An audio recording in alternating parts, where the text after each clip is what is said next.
Akhirnya One Piece chapter 1112 telah kembali. Dan bagaimana kelanjutan ceritanya? Mari kita bahas. Check this out.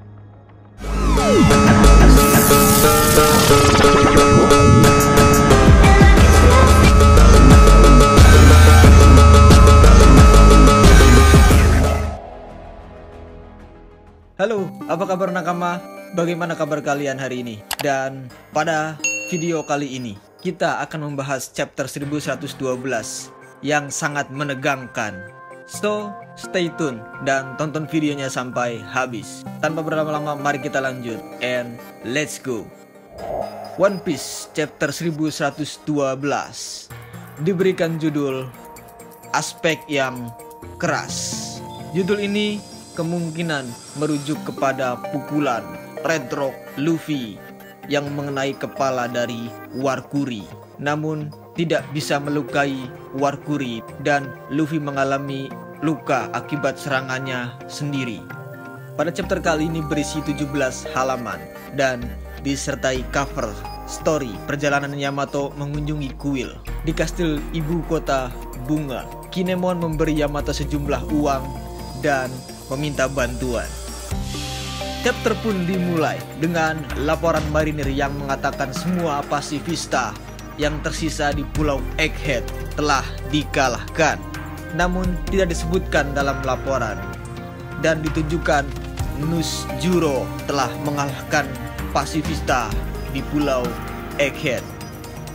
Di pantai timur laut, Franky mengalahkan wakil Laksamana Raja Merah dengan serangan Strong Right. Dan kemudian ditunjukkan Bonnie mengubah wakil Laksamana Pomsky menjadi seorang anak kecil dan menendangnya. Wakil Laksamana Guillotine kaget melihat betapa kejamnya Bonnie. Ya, hahaha. Dan pada chapter kali ini tidak ada penampilan dari Zoro dan Jinbe. Lanjut di laboratorium, Yok membawa Mars ke ruangan dengan monitor tempat pesan Vegapunk mulai disiarkan. Mars menembakkan sinar besar untuk menghancurkan ruangan dalam sekejap, tetapi siaran tidak berhenti.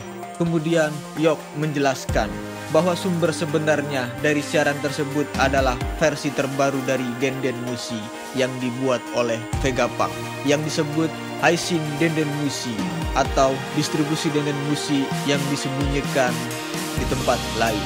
Dan Mars berencana menghancurkan seluruh laboratorium untuk menghilangkan Haishin Denden Mushi tersebut. Namun Yok menghentikannya dengan mengatakan bahwa lantai pengembangan senjata dan pembangkit listrik juga ada di sini. Dan jika laboratorium dihancurkan, kehancurannya akan begitu kuat hingga menghancurkan Punk Record juga.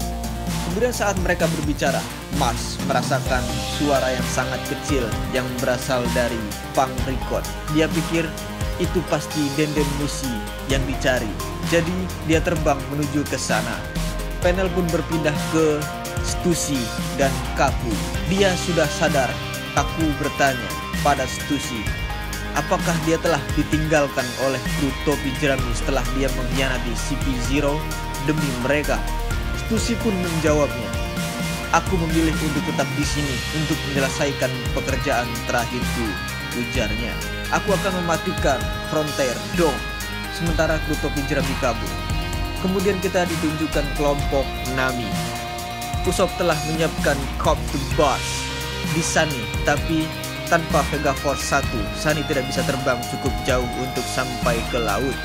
Edison mengatakan untuk percaya padanya dan kemudian dia terbang melewati penghalang. Edison berkata, simulasi kerusakan eksternal sebesar 78%, aku belum akan mati. Ini dia. Scene pun berpindah ke grup Luffy. Jupiter tiba-tiba menyedot udara ke dalam mulutnya dengan kekuatan sedemikian rupa sehingga Luffy, Dory, dan Brogy tidak bisa bergerak maju dan mereka tertarik ke belakang akibat hisapan dari Jupiter. Wajah Luffy sangat lucu sekali di chapter kali ini, tapi Tiba-tiba Luffy punya ide dan berteriak, "Ah, sialan kau!